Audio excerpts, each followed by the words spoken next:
अस्सलाम वालेकुम my dear students, welcome back. आज हम ज्योग्राफी का chapter life in the deserts के बारे में जानकारी हासिल करेंगे और ये आपका यूनिट 4 में ये चैप्टर है। तो लेट अस स्टार्ट। तो लाइफ इन द डेजर्ट्स में सबसे पहले आपको पता होना चाहिए कि डेजर्ट क्या होता है। What is a desert? तो डेजर्ट अगर आप देखेंगे, इट्स एन एरिड रीजन। तो एक खुश्क इलाका होता है, ड्राई इलाका होता है, करेक्टराइज्ड बाय एक्सट्रीमली हाई और लो टेम्परेचर्स। तो यहाँ पे क्या होता है, यहाँ पे या तो काफ़ी ज़्यादा हाई टेम्परेचर होता है या काफ़ी ज़्यादा लो टेम्परेचर होता है। और एंड हैज़ स्कैर्स विजिटेशन, बहुत ही कम विजिटेशन पाई जाती है यहाँ पे, न होने के बराबर। और उसके बाद अगर आप देखेंगे ये जो डेजर्ट होता है, यहाँ की इसकी खुसूसियत क्या होती है, जो अभी हमने कहा कैरेक्टराइज्ड बाय लो रेनफॉल। काफ़ी ज़्यादा कम रेनफॉल यहाँ पे प्रेसिपिटेशन पड़ती है, न होने के बराबर, less than 10 centimetre per annum. और स्कैटी विजिटेशन, बहुत ही कम विजिटेशन होती है, क्योंकि रेनफॉल जब कम पड़ेगी, टेम्परेचर ज़्यादा होगा या कम होगा, तो उस सिचुएशन में यहाँ पे विजिटेशन ज़्यादा ग्रो नहीं करती है। एंड एक्सट्रीम टेम्परेचर्स मतलब या तो बहुत ज़्यादा हाई टेम्परेचर होगा या बहुत ही कम टेम्परेचर होगा। और on the base of temperature, depending on जो टेम्परेचर या तो ज़्यादा होता है या कम, दोनों सिचुएशन में डेजर्ट होता है। तो इस बुनियाद पे हम डेजर्ट्स को डिवाइड करते हैं into two types, hot deserts and cold deserts. दो कैटेगरीज में हम इनको डिवाइड करते हैं on the basis of temperature, hot deserts and cold desserts.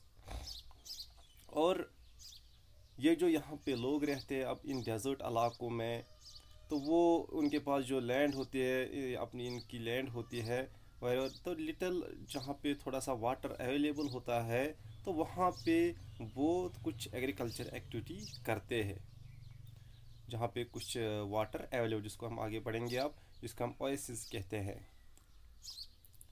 तो ये यहाँ पे आप देख सकते हो, डेजर्ट विजिटेशन कुछ भी नहीं है यहाँ पे, कुछ थोड़े थोड़े से यहाँ पे छोटे छोटी ट्रीज पाए जाते हैं और कुछ कैक्टस वगैरह पाए जाते हैं।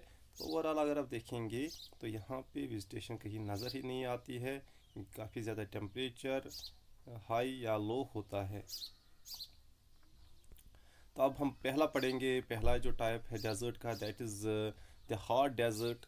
तो हॉट डेजर्ट में हम पढ़ेंगे खास यहाँ पे सहारा डेजर्ट, जो वर्ल्ड्स लार्जेस्ट डेजर्ट है। Sahara desert is the world's largest desert, जो कि अफ्रीका कॉन्टिनेंट में वाक़ा है, specially the north west of African continent. और अगर आप देखेंगे इस सहारा डेजर्ट का जो एरिया है, it has a area of around 8.54 million square kilometre. तो बहुत ही बड़ा एरिया है यहाँ इस डेजर्ट का, सहारा डेजर्ट का। और ये जो सहारा डेजर्ट है, ये तकरीबन 11 कंट्रीज़ को टच करता है। मतलब इस सहारा डेजर्ट के अंदर या इसके साथ कुछ इलाका जो आता है सहारा डेजर्ट में, ओवरऑल वो 11 कंट्रीज़ है। तो उनके नाम यहाँ पे आप देख सकते हो। यहाँ से स्टार्ट करेंगे, इजिप्ट है, स्वीडन है, चाड है, लीबिया है, नाइजर है, ट्यूनिसिया है, अल्जीरिया है, माली है, मॉरिटेनिया है, वेस्टर्न सहारा यहाँ पे, और मोरक्को है यहाँ पे। तो ये कंट्रीज़ है जो कि इस सहारा डेजर्ट में आती है या इसके साथ टच करती है। और अगर आप देखेंगे ये जो सहारा डेजर्ट है, besides the vast stretch of Sands, क्योंकि बहुत ज़्यादा सैंड यहाँ पे होती है, टेम्परेचर काफ़ी हाई है क्योंकि हॉट डेजर्ट है। और यहाँ पे ये जो, और इस सहारा डेजर्ट में कुछ ग्रेवल प्लेन्स पाए जाते हैं या एलिवेटेड प्लेटूज पाए जाते हैं, जो कि रॉकी सरफेसेस होते हैं इस इलाके में।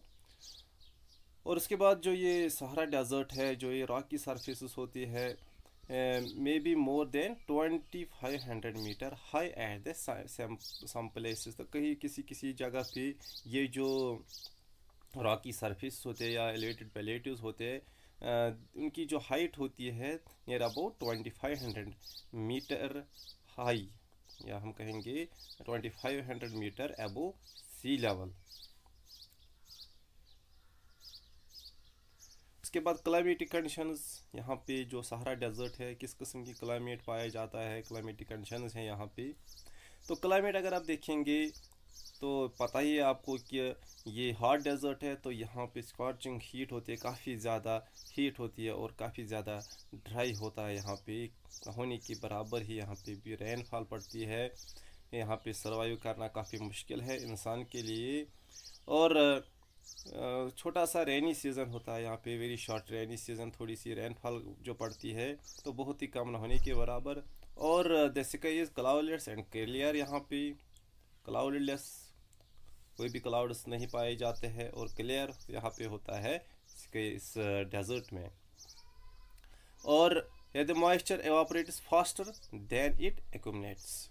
और मॉइस्चर जो होता है, अगर कहीं पे मॉइस्चर होगा, जो रेनफॉल की वजह से जो थोड़ी सी रेनफॉल पड़ती है जमा होता है इन ओएसिस में, तो ये इवापोरेट होती है ज़्यादा तेज़ एज़ कम्पेयर टू एक्यूमुलेट। मतलब जब बारिश पड़ती है उसको जमा होने में कुछ वक्त लगता है यहाँ पे इन ओएसिस में जो गड़े होते हैं, लेकिन जब टेम्परेचर बढ़ जाता है तो टेम्परेचर की वजह से ये इवापोरेट फास्टर होता है देन द एक्यूमुलेशन। और जो टेम्परेचर्स होते हैं यहाँ पे, तो डे में अगर आप देखेंगे ये काफ़ी ज़्यादा होता है, तो नियर अबाउट 50 डिग्री सेल्सियस। और जब 50 डिग्री सेल्सियस टेम्परेचर होगा तो आप फील कर सकते हो वहाँ पे जो रॉक्स है या बेयर सैंड है वहाँ पे, तो वो भी काफ़ी ज़्यादा हीट अप हो जाए, तो इससे काफ़ी ज़्यादा गर्मी ये बढ़ जाती है। तो ये तकरीबन इसकी जो फीलिंग है वो नियर अबाउट 80 डिग्री तक पहुंच जाती है। और क्योंकि ये रॉक्स और ये जो सैंड है ये रेडिएट करते हैं ये हीट, जो 50 डिग्री होता है एक्चुअली, तो फिर रेडिएशन से ये काफ़ी ज़्यादा हीट यहाँ पे बढ़ जाती है। और नाइट्स में अगर आप देखेंगे, नाइट्स में थोड़ी ठंडी होती है, क्योंकि आपको पता ही है कि जो रॉक्स होती है वो बहुत ही ज़्यादा, जो लैंड होती है या रॉक्स होती है जो बहुत ज़्यादा जल्दी गर्म भी होती है और सर्द भी बहुत ही जल्दी होती है as compare to the water bodies. तो वाटर, क्योंकि आप इसलिए जो ओशंस या सीज़ के नज़दीक कोस्टल एरियाज़ में जो एरिया रीजन्स या कुछ कंट्रीज़ या कुछ स्टेट्स पाए जाते हैं, वहाँ पे मॉडरेट टाइप ऑफ क्लाइमेट पाया जाता है, क्योंकि वहाँ पे असर रहता है लैंड ब्रिज और सी ब्रिज का, वो आप अपने पढ़ा है। लेकिन यहाँ पे जो डेजर्ट जो होता है यहाँ पे, तो ये बैरन लैंड होता है, यहाँ पे ये सैंड या रॉक्स होते हैं, और ये जल्दी गर्म भी हो जाते हैं। जो रात आती है, जब सूरज डूब जाता है, तो काफ़ी ज़्यादा जल्दी ये कूल डाउन भी हो जाते हैं, इसलिए थोड़ी नाइट जो वो ठंड होती है यहाँ पे, और ये तकरीबन 0 डिग्री तक भी कभी कभार सर्दियों में पहुँचता है टेम्परेचर नाइट्स में। तो this was about the climatic condition. उसके बाद अगर आप देखेंगे फ्लोरा एंड फाना वेजिटेशन जो यहाँ पे इस सहारा डेजर्ट में, इसमें क्या क्या है, कैक्टस, डेट पाम्स एंड एकाशिया, ये खास यहाँ पे कुछ वेजिटेशन पाई जाती है। और इन सम प्लेसेस कहाँ के, जो अभी ऑलरेडी मैंने कहा, कुछ कुछ जगह पे यहाँ पे ओएसिस पाए जाते हैं जिनका हम ग्रीन आइलैंड्स भी कहते हैं, इस डेजर्ट्स के green islands of the deserts oasis को। तो यहाँ पे कुछ डेट पाम्स इस ओएसिस के इर्द गिर्द होते हैं।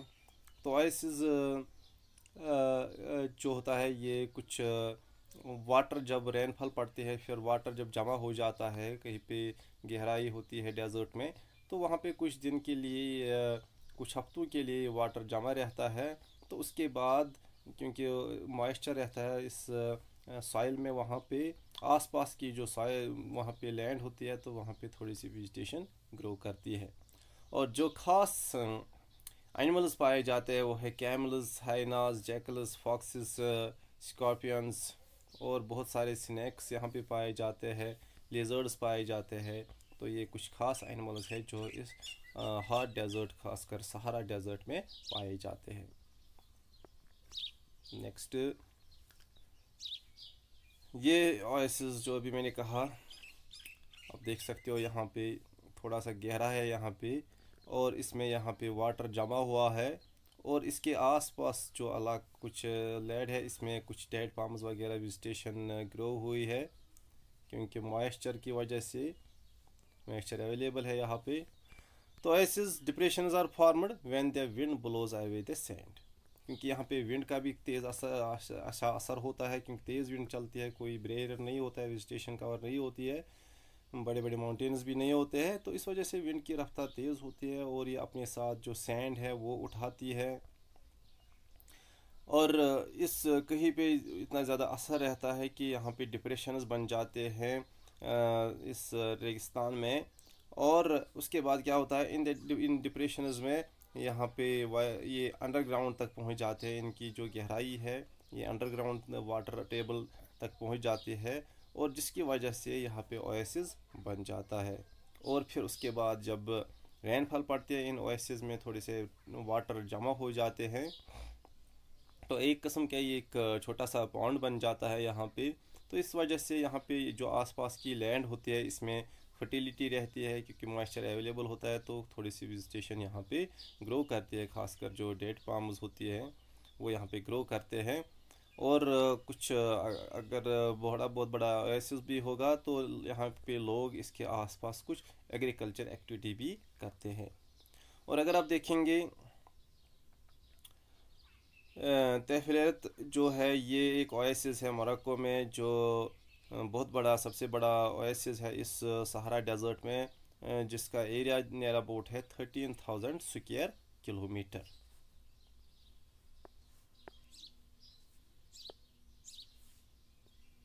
तो नेक्स्ट,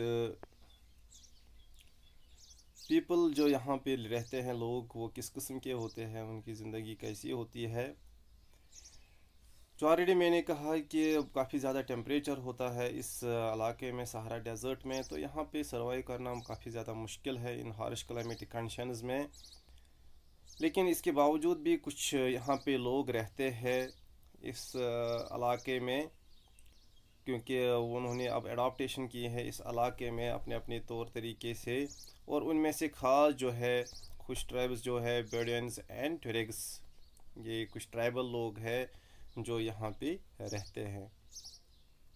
और ये जो मैंने कहा ये ट्राइबल है, नॉमेटिक लाइफ गुजारते हैं, क्योंकि इनके पास भी लाइव स्टॉक होते हैं, उनको ये पालते हैं और उनको एक जगह से दूसरी जगह घास जो वहाँ पे फोडर होता है उसके सर्च में जाते हैं। और इनके पास जो ख़ास एनिमल्स होते हैं, that is sheep, camels, horses, also the goats. और जो ये ओएसिस होते हैं इस सहारा डेजर्ट में, या the oasis in the Sahara and the Nile valley जो होती है यहाँ पे इसके नज़दीक ही इजिप्ट में, तो यहाँ पे ज़्यादातर लोग सेटल डाउन होते हैं इस इलाके में, इन ओएसिस के आसपास या नाइल वैली जो इजिप्ट में है। और क्योंकि इंसान के लिए पानी बहुत ज़रूरी है, अपने लिए भी और अपने एनिमल्स के लिए भी, या अपने ये एग्रीकल्चर एक्टिविटी के लिए, तो इस वजह से ज़्यादातर लोग इन वाटर बॉडीज़ के आसपास ही सेटल डाउन हो जाते हैं, और कुछ डेट पाम्स वहाँ पे ग्रो करते हैं, या कुछ एग्रीकल्चर एक्टिविटी वीट वगैरह वहाँ पे, या राइस, वीट, बार्ली या बीन्स वहाँ पे ग्रो करते हैं अपने लिए एज ए फूड। और इसके अलावा यहाँ पे ये इलाका जो है, यहाँ पे क्या क्या निकलता है, इजिप्शियन कॉटन जो काफ़ी फेमस है वर्ल्ड वाइड, दैट इज़ जो कि इजिप्ट में ग्रो होता है, जो ये मैंने बताया नाइल वैली ऑफ इजिप्ट। इसके अलावा द डिस्कवरी ऑफ ऑयल, क्योंकि डेजर्ट एरिया जो है यहाँ पे ऑयल के चांसेस ज़्यादा होते हैं निकलने के, और यहाँ पे काफ़ी ज़्यादा डिमांड भी है थ्रू आउट द वर्ल्ड इसकी। और ख़ासकर जहाँ पे ये ऑयल निकलता है सहारा डेजर्ट में, किन कंट्रीज़ में, वो है अल्जीरिया, लीबिया एंड इजिप्ट में।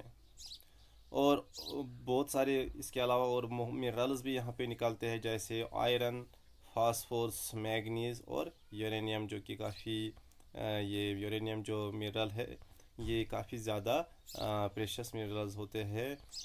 तो ओवरऑल अगर आप देखेंगे ये जो हॉट डेजर्ट होता है तो यहाँ पे लोगों की जो ज़िंदगी है काफ़ी मुश्किल होती है, यहाँ पे रहना मुश्किल है लोगों के लिए। लेकिन इसके बावजूद कुछ ट्राइबल लोग रहते हैं यहाँ पे इन ओएसिस या नाइल वैली के इर्द गिर्द। उसके बाद अगर आप देखेंगे जो दूसरा टाइप है डेजर्ट का, that is the cold desert. तो ये एक यहाँ पे आप देख सकते हो कि इंडिया कंट्री जो है इसमें दोनों डेजर्ट्स पाए जाते हैं, हॉट डेजर्ट भी और कोल्ड डेजर्ट भी।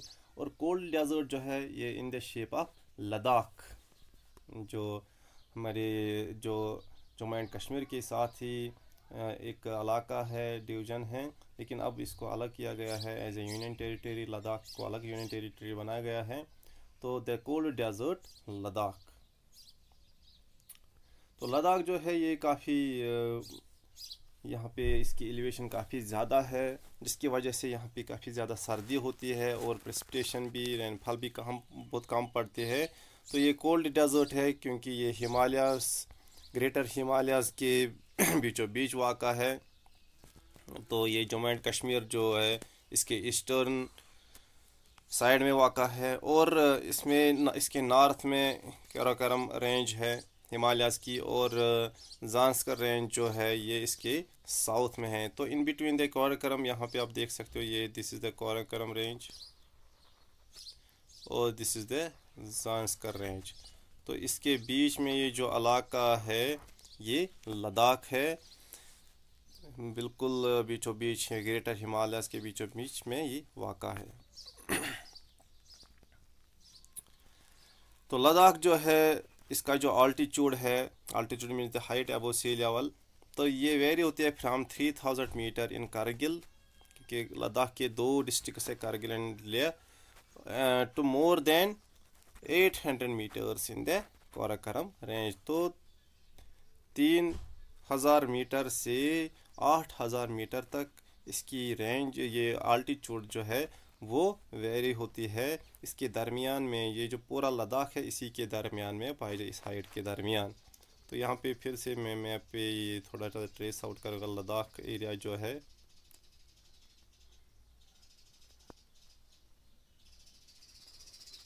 तो बाकी ये जो बचता है यहाँ पे गिलगित है, ये जम्मू एंड कश्मीर। और इसका जो अल्टीट्यूड जो है काफ़ी ज़्यादा, जो ऑलरेडी मैंने कहा काफ़ी ज़्यादा हाई अल्टीट्यूड है, और इसकी वजह से यहाँ का जो क्लाइमेट है that is extremely cold and dry. तो ये यहाँ पे जो अभी हमने पिछला जो पढ़ा है सहारा डेजर्ट, तो वहाँ पे extremely hot and dry climatic condition, लेकिन यहाँ पे extremely cold and dry climatic conditions पाए जाते हैं। और जो डे टेम्परेचर्स होते हैं समर में तो वो अबव 0 डिग्री और just above 0 degree, and the night temperature जो होता है that is well below -30 degree तक पहुंच जाता है नाइट टेम्परेचर्स यहाँ पे। और विंटर्स में अगर आप देखेंगे तो काफ़ी ज़्यादा ठंड होती है, फ्रीजिंग कोल्ड। जिस तरह वहाँ पे सहारा डेजर्ट में हमें सर्वाइव करना मुश्किल है, इस तरह यहाँ पे भी आम लोग जो है अब जो है वो यहाँ पे सर्वाइव नहीं कर सकते हैं। विंटर्स में काफ़ी ज़्यादा ठंड होती है, तो यहाँ का टेम्परेचर जो है विंटर्स में -40 डिग्री तक पहुँच जाता है। और कोल्डेस्ट प्लेस जो यहाँ पे जो है वो दैट इज़ द्रास। द्रास एक छोटा सा विलेज है यहाँ पे जो पहले आता है जब हम कारगिल जाते हैं इस लद्दाख में। और ये जो लद्दाख है ये पूरी तरह से रेन शेडो एरिया है, हिमालयाज़ के बीचों बीच में पाया जाता है। इस वजह से यहाँ पे रेनफॉल बहुत कम पड़ती है, ना होने के बराबर, और as low as 10 centimetre every year. तो पर ईयर 10 सेंटीमीटर के नीचे नीचे ही यहाँ पे रेनफॉल पड़ती है, तो जो कि बहुत ही कम है। तो यहाँ पे जो फ्लोरा एंड फाना पाया जाता है लद्दाख में, क्योंकि काफ़ी ज़्यादा एरिडिटी है, तो इस वजह से यहाँ पे विजिटेशन भी बहुत ही कम पाई जाती है। और यहाँ पे अगर आप देखेंगे there are scanty patches of grasses and shrubs for animals, तो बहुत ही कम इन एनिमल्स के लिए यहाँ पे ग्रास वगैरह पाए जाते हैं, क्योंकि ये भी एक डेजर्ट ही है। और यहाँ पे अगर आप देखेंगे जो ख़ास वेजिटेशन जो पाए जाते हैं, इसमें विलोज़ और पॉपुलर्स होते हैं, जो खासकर रिवर वैलीज, जो यहाँ पे कुछ रिवर्स यहाँ से निकलते हैं, और ख़ास रिवर जो है दैट इज़ इंदस रिवर जो है, जो कि लद्दाख से ही गुज़रता है, फिर उसके बाद वो पाकिस्तान कंट्री में एंटर होता है। तो इन रिवर वैलीज़ के, इन रिवर्स के आसपास जो वेजिटेशन खास पाए जाते हैं, उनमें ज़्यादातर यहाँ पे पाए जाते हैं विलोज़ एंड पॉपुलर्स। और समर्स में अगर आप देखेंगे फ्रूट ट्रीज़ यहाँ पे फ्रूट ट्रीज़ जो है यहाँ पे एप्पल्स भी, एप्रिकॉट्स भी, वॉलनट्स और ब्लूम करते हैं यहाँ पे। और ख़ासकर जो एप्रिकॉट्स के लिए काफ़ी ज़्यादा मशहूर है लद्दाख यहाँ पे। उसके बाद बहुत सारे स्पीशीज़ ऑफ बर्ड्स यहाँ पे पाए जाते हैं, जैसे robins, redstarts, Tibetan snowcock, raven and hoopoe. तो ये कुछ ख़ास बर्ड्स हैं यहाँ पे जो यहाँ पे पाए जाते हैं। और कुछ माइग्रेटरी बर्ड्स भी यहाँ पे पाए जाते हैं जो माइग्रेशन करते हैं, क्योंकि ठंड इलाका होता है और ठंड की वजह से फिर वो माइग्रेशन करते हैं विंटर्स में। और एनिमल्स में अगर आप देखेंगे, एनिमल्स में यहाँ पे खास पाया जाता है वाइल्ड गोट्स, वाइल्ड शीप, याक, जो कि खास पाया जाता है यहाँ पे। और स्पेशल काइंड्स ऑफ डॉग्स यहाँ पे पाए जाते हैं।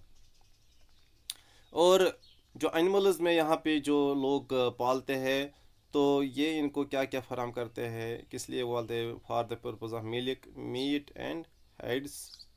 और याक का जो मिल्क है ये इस्तेमाल करते हैं for making cheese and butter. तो काफ़ी ज़्यादा दूध जो इसका मोटा होता है, तो इससे काफ़ी अच्छी चीज़ और बटर बन जाती है। और इसके अलावा अगर आप देखेंगे जो हेयर होता है शीप और या गोट का इस इलाके में, इसको it is used to make woollens, तो वूल के लिए इस्तेमाल होता है यहाँ पे। और लद्दाख की जो गोट्स है वो काफ़ी ज़्यादा मशहूर हैं, क्योंकि उसमें पश्मीना जो है, पश्मीना वूल निकलता है, तो वो ख़ास काफ़ी ज़्यादा महंगा होता है जब उसको वो शॉल्स बनाते हैं। तो लोग जो यहाँ पे रहते हैं वो किस किस्म के होते हैं, तो यहाँ पे ख़ासकर अगर आप देखेंगे ये जो लद्दाख पूरा एरिया है, यहाँ पे या तो मुस्लिम्स पाए जाते हैं या बुद्धिस्ट, लेकिन ख़ासकर ज़्यादातर यहाँ पे बुद्धिस्ट्स पाए जाते हैं। और बहुत सारे बुद्धिस्ट मॉनेस्ट्रीज़ यहाँ पे पाए जाते हैं लद्दाख में, और जिनको हम कहते हैं गुम्पास। तो ये यहाँ पे अगर आप देख सकते हो, ये एक यहाँ पे है गुम्पा। तो यहाँ पे भी एक ये हेमिस गुम्पा है, आई थिंक ये हेमिस गुम्पा ही हैं।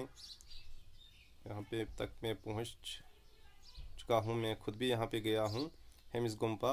इस तरह जो फेमस मॉनेस्ट्रीज या गुम्पाज हैं यहाँ पे, हेमिस जो यहाँ पे इसने लिखा है, थेक्सी यहाँ पे, शाई गुम्पा, लमायोरो। तो ये कुछ खास गुम्पाज है, और भी बहुत छोटे छोटे हैं। और समर सीज़न में यहाँ पे जो लोग होते हैं वो cultivation of barley, potatoes, peas, beans और टर्निप में काफ़ी बिजी रहते हैं। तो ये ख़ास वो वेजिटेशन जो यहाँ पे ये प्लांट्स या जो वो फसल उगाते हैं यहाँ पे समर सीज़न में, क्योंकि काफ़ी शॉर्ट सीज़न होता है समर सीज़न यहाँ पे, इस वजह से वही क्रॉप्स ये उगाते हैं यहाँ पे जो काफ़ी ज़्यादा जल्दी तैयार होते हैं। तो ये उसके बाद जो क्लाइमेट, जो क्लाइमेट इन विंटर मंथ जो होती है, तो वहाँ पे काफ़ी ज़्यादा हार्श क्लाइमेटिक कंडीशंस है। और पीपल जो है, people keep themselves engaged in festivities and ceremonies यहाँ पे विंटर्स में। तो लोग काफ़ी ज़्यादा बिजी, जो ऑलरेडी मैंने कहा, जो समर सीज़न स्टार्ट होता है, इस वजह से लोग काफ़ी ज़्यादा बिजी रहते हैं यहाँ पे समर सीज़न में, क्योंकि इनको जो उनके लिए अब विंटर सीज़न फिर आता है उसके लिए भी कमाना पड़ता है इसी सीज़न में। तो इस वजह से काफ़ी ज़्यादा मेहनत करनी पड़ती है यहाँ के लोगों को अपने एग्रीकल्चर फील्ड्स में या बाकी जो वर्क होती है। उसके बाद अगर आप देखेंगे फैक्ट्स लद्दाख के बारे में, लद्दाख जो है it is made up of 2 words, la meaning mountain pass and dak meaning country, that is the country of passes, mountain passes, क्योंकि काफ़ी ज़्यादा माउंटेन पासिस यहाँ पे पाए जाते हैं। और द्रास जो मैंने कहा, Dras one of the coldest inhabited place जो है अर्थ पे, वो है द्रास, जो मैंने कहा कोल्डेस्ट प्लेस है। इसके इससे भी कोल्डेस्ट प्लेस है, लेकिन this is the coldest inhabited, जहाँ पे लोग रहते हैं, coldest inhabited place on the earth, तो ये लद्दाख में है।